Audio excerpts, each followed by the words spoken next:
김태형 소장님을 모시겠습니다.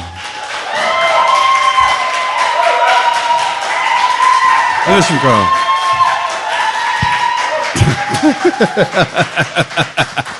자, 지난주 이재명 공익형 인간이다. 이 키워드로 해설을 해주셔가지고, 자, 오늘은 윤석열 후보를 한번 해보겠습니다. 윤석열의 첫 번째 키워드는 보시기에 뭡니까? 전 권력욕이라고 봅니다. 권력욕? 예. 대권에 도전하는 사람들이 다 자기 나름대로의 이유가 있을 수 있지 않겠습니까? 예. 명예라든가 힘이라든가 뭐 등등. 근데 이제 윤석열 후보는 권력인 거죠. 권력 그 자체? 예, 예. 돈 뭐 이런 게 아니라. 우리 이명박 각하처럼 예, 뭐 큰 돈을 벌 수 있겠다가 아니고? 권력을 추구하는 성향이 엄청나게 강하다. 이렇게 말씀드릴 수 있는데, 권력욕이 강한 경우에는 보통 뭐가 밑에 깔려 있냐 하면 무력감이 있습니다. 무력감이요? 예, 힘이 없다는 느낌.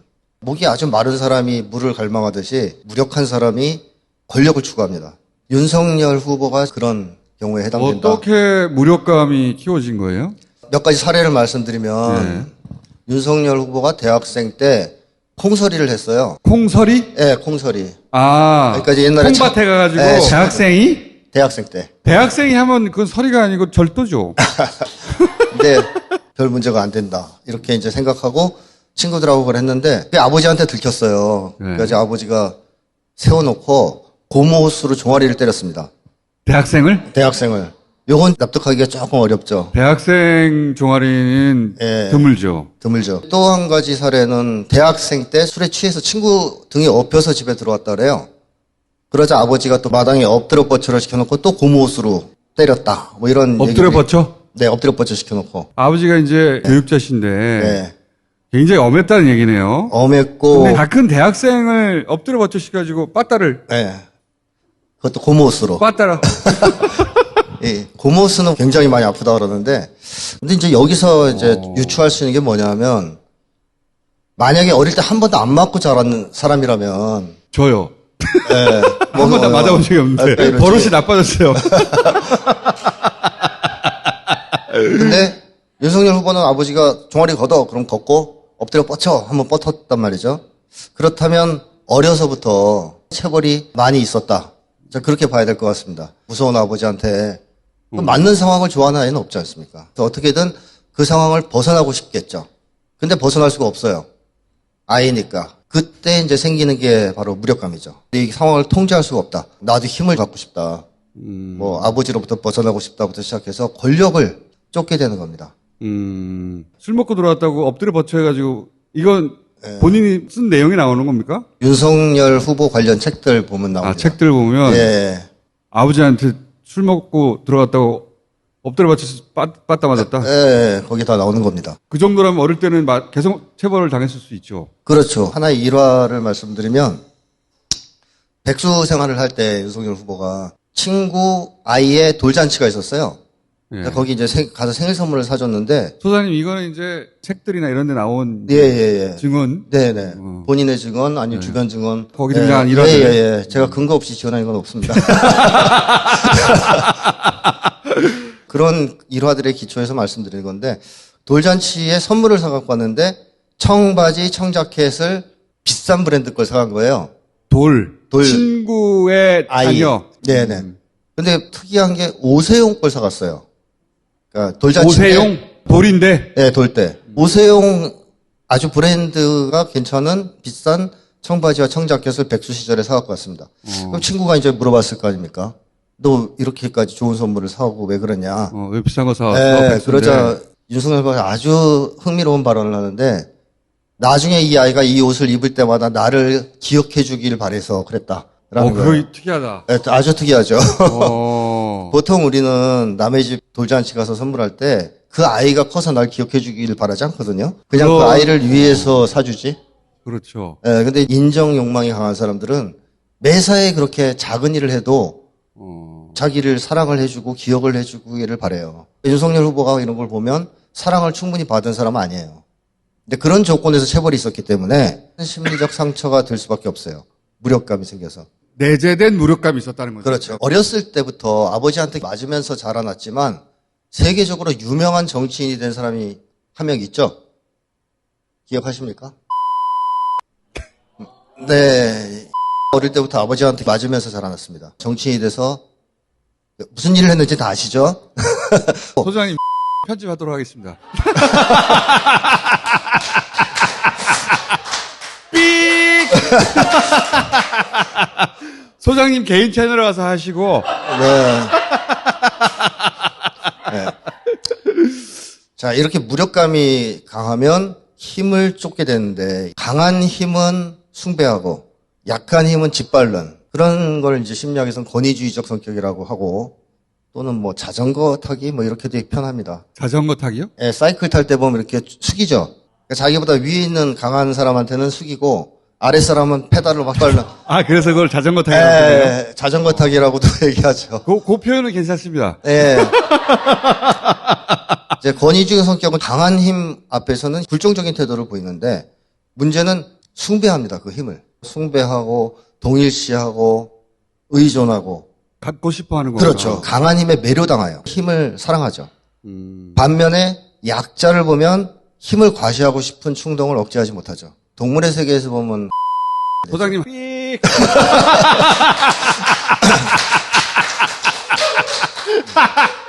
삐 많이 나오겠네. 자, 삐가 궁금하신 분들은 소장님 채널에 들어가세요. 근데 네. 말씀을 듣다 보니 생각난 건데 구술을 했기 때문에 동기들보다 9살이 많잖아요. 삼촌이야, 이 정도 되면. 그리고 9기수 위까지 동갑이란 말이죠. 직장에 들어가서 인정받고 싶었을 텐데 상사로부터의 그 인정 욕구는 채우기가 어려운 거예요. 9기수 위까지 자기하고 동갑이니까 제가 이해하기로는 형님 노릇으로 그걸 대체한 것 같아요. 동기라 하면 이제 9살 어린 조카뻘 되는 후배들을 울고 다니면서 이제 술 먹고 그랬다는 거 아니에요? 거기서 대장 노릇하며 본인의 인정 욕구를 만족시켜 오다가 말씀하신 검찰총장의 길이 한번 뚫리면서 그게 이제 빵 터져서 근데 이제 검찰총장에서 정치인으로 넘어가는 본인이 전혀 모르는 세계에 나아갈 때는 무서워했던 것 같거든요. 주저하고 망설였어요. 제가 보기에는. 근데 이제 넘어오고 나서는 질주하고 있죠. 권력을 향해서. 국민의 힘보다 더 국민의 힘적이에요. 네, 그건 충분히 맞는 설명이시고 예. 왜냐하면 이 윤석열 후보는 인맥 관리를 잘한다 그럴까요?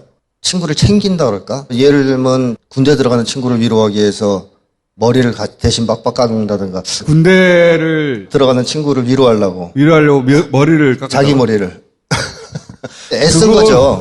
이제 환심을 사기 위해서 애쓰는 사랑받고 거. 싶은 건데 그건 진짜. 네. 친구가 군대 간다고 머리 깎는 사람 없어요. 네, 없죠. 노력을 한 겁니다. 친구를 얻기 위해서.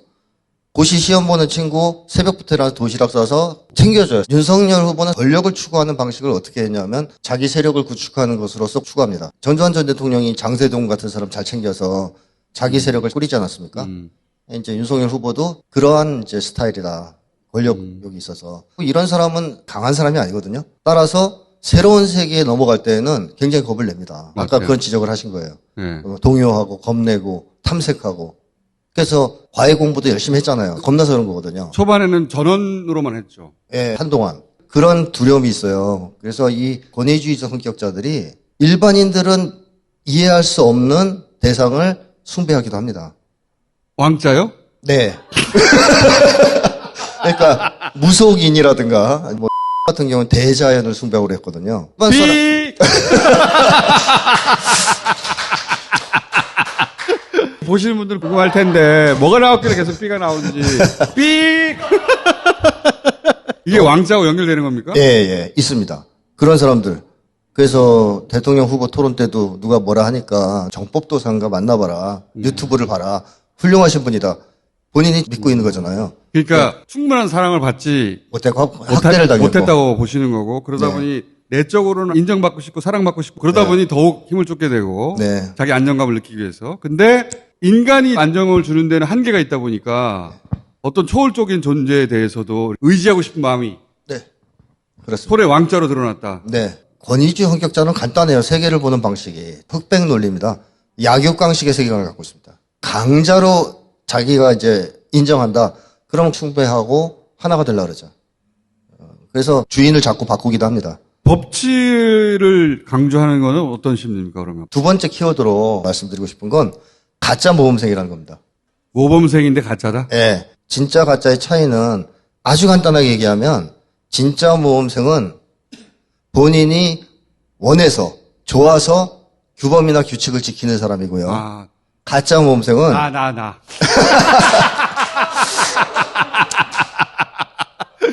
아, 나는 그러면 진짜 불량생인가? 가짜 모범생은 처벌 공포 때문에 혹은 아, 사랑을 잃을까봐 무서워서 규범과 규칙을 잘 지키는 겁니다. 그러니까 이 규범을 존중하거나 또는 믿거나 예. 옳다고 믿어서가 아니라 이거 했다가 빠따 맞는 거 아닌가? 그렇죠. 안 지키면 혼나니까. 그래서 하고 싶지 않은데 모범생 행색을 해야 되는. 그렇죠. 어, 그게 이제 생존 방식인 거예요. 처벌을 피하기 위한. 그러다 보면 모범생처럼 규칙, 규범에 얽매이게 되는 건데 윤석열 후보 초등학교 때 동대문 운동장에서 스케이트를 타는 일이 있었는데 예, 선생님이 10바퀴를 돌라 그랬대요. 다른 친구들은 대충 돌고 이제 땡땡이 치지 않습니까? 예. 어린 윤석열만 혼자서 10바퀴를 눈물 콧물 막 짜면서 돌았다는 거예요. 아, 선생님이 그렇게 하라고 했으니까. 네, 10바퀴 하라고 했으니까. 둘 중에 하나인 거죠. 엄청 착한 아이거나 꽉 막힌 놈이거나. 스케이트를 너무 좋아하거나. 예. 아, 근데 막 울면서 탔다는 건 스케이트. 하고 싶지 않은데. 예, 좋아하는 건 아닌데. 고등학교 때도 이제 그 본고사 보러 갔을 때, 그때쯤 되면 다 머리 기르고 사복 입고 그러거든요. 그 당시에. 근데 혼자서 교복 입고 와서 여기까지 다 채웠다는 거예요. 그래서 친구들이 딱 증언을 하기를 누가 봐도 범생이 였다. 학칙이면 학칙을 반드시 준수하는. 그렇죠. 단추를 여기까지 채워야 되는. 반드시. 예. 어, 그런 삶을 산 거죠. 그러면 억울한데. 맞습니다. 억울하죠. 이게 나이를 먹으면, 저도 그런 사람 본 적 있거든요. 네네네. 그런 사람들은 다른 사람이 그걸 안 지키잖아요? 나는 이렇게 힘들게 지켰는데. 맞습니다. 너는 어겨? 개놈의 새끼! 막 화가 나요. 폭발하고, 억울해가지고. 그게 특징입니다. 가짜 모범생의 중요한 특징 중 하나가 바로 억울함이죠. 진짜 모범생은 억울할 게 없어요. 자기가 원해서 지킨 거니까. 근데 가짜 모범생은 지키고 싶어 지킨 게 아니고요. 그러니까 어느 순간에 폭발합니다. 그걸 안 지키는 사람. 설득력 있다. 소장님 박수!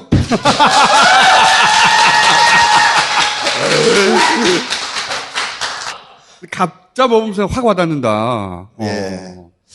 그래서 이제 윤석열 후보도 다른 사람이 규칙 어기는 건 못 봅니다. 억울하거든요. 그런데 아까 말씀하셨지, 흑백 논리에 따라 네. 내 나와버리에 들어온 사람을 그룹은 봐주고. 완전히 선택적인 거죠. 그렇죠. 자기 편은 빼고 작살내는 거죠. 타인들한테 냉정하고 잔인하게 구는 사람들이 이제 가짜 모범생이에요. 이런 사람들은 규칙을 안 지키는 걸 보면 화를 내고 타인들한테 규칙을 강요합니다. 예를 들면 진짜 모범생은 치약을 뭐 1cm로 접어 쓰는 습관이 있다고 쳐도 배우자가 그거 싫다 그러면 안 하거든요. 가짜 모범생은 안 돼요. 엄청 화를 내요. 견딜 수가 없어요? 견딜 수 없어요. 또 하나의 특징은 간단한데 얼굴 보면 나와요.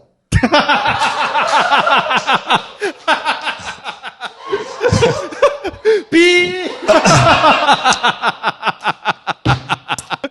이 진짜 모범생은 자기가 좋아서 규칙 지키는 사람이라 정신적으로 힘들지 않거든요. 근데 가짜 모범생은 비유하자면 자기 마음속에 CCTV가 들어와 있는 거예요. 자기를 찍고 있는 감시자가. 프로이트식으로 얘기하면 초자하죠. 그게 마음속에 들어와 있어요. CCTV가 날 계속 감시하고 있어요. 얼마나 긴장되겠어요. 그래서 얼굴이 긴장되어 있습니다. 그 다음에 또 하나는 자유로운 사람을 못 견딥니다. 리버럴한 사람, 프리스타일. 이재명 후보 가지고 싫어하지 않을까 싶은데요. 서로 상극인데 듣고 네, 보니까. 상극이에요. 가짜 모범생 입장에서는 불량 학생만큼 미운 사람이 없죠. 이제 나쁜 의미가 그렇지. 아니라 이제 자유로운 스타일이라는 건데. 자기는 규칙을 다 지켜서 어렵게 여기까지 왔는데 네. 저기는 룰도 없는 것 같은 삶을 살았다. 그렇죠. 이거. 학교도 막 땡땡이 치고. 자, 그래서 자기보다 행복한 사람을 못 봅니다. 진짜 모범생은 나이를 먹어가도 변하질 않아요. 그래서 죽을 때까지 착하게 살아요. 난가 봐. 근데 가짜 모범생은 어느 시점에서 방아쇠가 당겨진다 그러면 폭주해요. 우리 속담에도 그런 게 있지 않습니까? 얌전한 고양이가 부뚜막에 먼저 오른다? 여기서 얘기하는 얌전한 고양이는 가짜 모범생이에요. 가짜 모범생은 억울하잖아요. 억울하지. 규범 지키고 산 거야. 이게 딱 어느 순간 풀려버리면, 즉 처벌 공포가 약화된다든가, 이게 상당히 중요한데, 처벌 공포가 어느 순간 약화된다든가 하는 순간 유혹이 들어오면 바로 무너져요. 그래서 이제 소설에서 보면, 그래서 소설 얘기를 해요. 예. 노틀담의 꼽추 다들 아시죠? 노틀담의 꼽추의 그 클로드 부주교라고 나옵니다, 주인공. 근데 이 사람이 에스메랄다를 만나기 전까지는 정말 독실한 성직자이고 뛰어난 학자였어요. 좀 위험한 것 같다, 이거.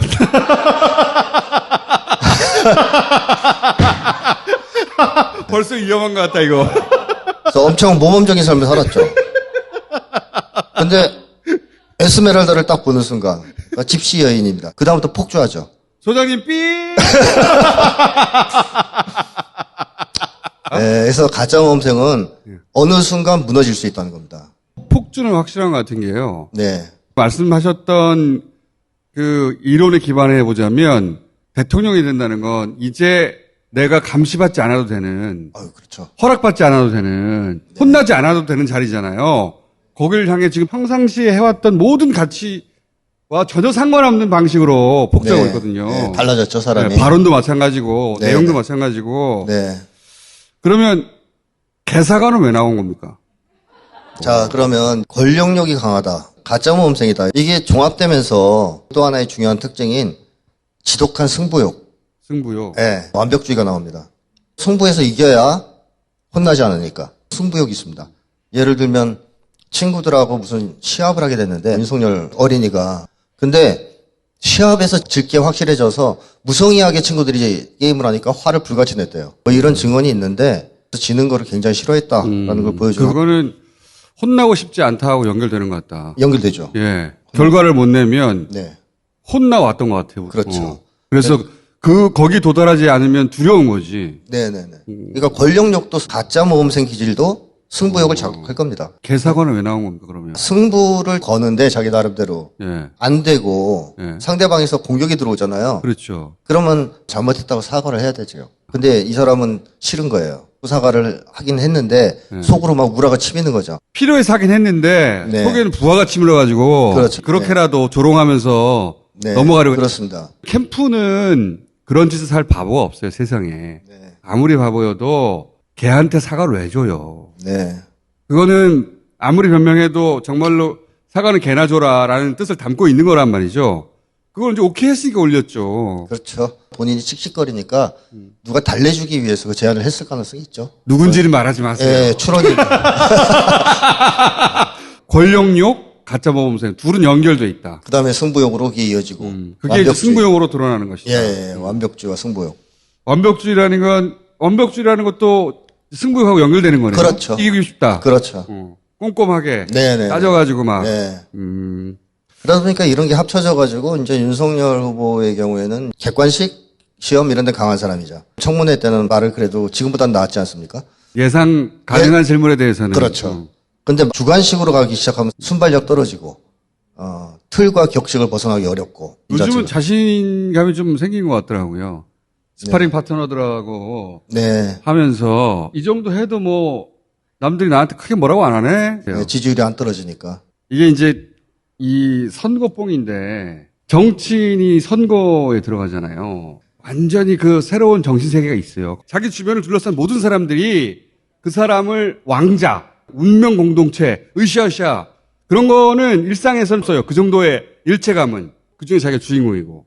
이해찬 대표가 말했잖아요. 맛이 간다고. 제정신이 아니거든요. 최고봉이 대선봉이에요. 자기가 왕이 된 것 같은 착각을 하게 돼요. 중간 과정 없이 한 번에 거기까지 갔잖아요. 거의. 옥황상제에 한두 걸음 남았다. 그런 뽕 상태예요. 그러면 비판 기사 있으면 또 견딜 수 없죠. 네. 그리고 사과 이런 거 견디기 힘들죠. 그렇죠. 옥황상제 뽕 정도 돼 있어요, 지금. 저는 기획돼서 만들어진 후보일 수도 있다고 보는데요. 이제 사실 그 윤석열 후보 지지율 중에서 정말로 인간성이 좋거나 말을 잘해서 지지한 사람이 몇이나 되겠습니까? 없죠, 거의. 예, 예. 도구로서 쓰는 거죠. 그렇죠. 지지율 유지되는 건데 검찰총장에서 바로 대권 주자로 떴어요. 이게 이제 상당히 좀 저는 위험할 수 있다고 봅니다. 아까 굉장히 말씀드렸듯이. 위험하다고 봅니다. 권력욕이 폭발할 수가 있고 또 가짜 모범생이라는 것은 그래도 어느 정도는 규칙 규범을 지키는 이런 면이 있거든요. 근데 이걸 이제 풀어낸 거죠. 더 이상 모범생일 필요가 없어지는 그렇죠. 그러면 이제 폭주하죠. 그런 심리들이 강한 데다가 또 이제 전형적인 엘리트주의자이기 때문에 권위주의적 성격과 결합이 되면 토리는 귀엽지만 나머지는 식용. 뭐 이제 이런 것도 나오는 거죠. 소장님, 네. 오늘 여기까지 하죠. 삐 몇 번 더 나올 것 같아요. 자, 네. 또 이어가도록 하겠습니다. 왜냐면은 다음 주면 결정돼 있을 것이고, 그러면 이제 주요 주제가 4명이 될 것이고, 그럼 비교도 하고, 뭐 하다 보면 삑 많이 나오겠네. 감사합니다. 네.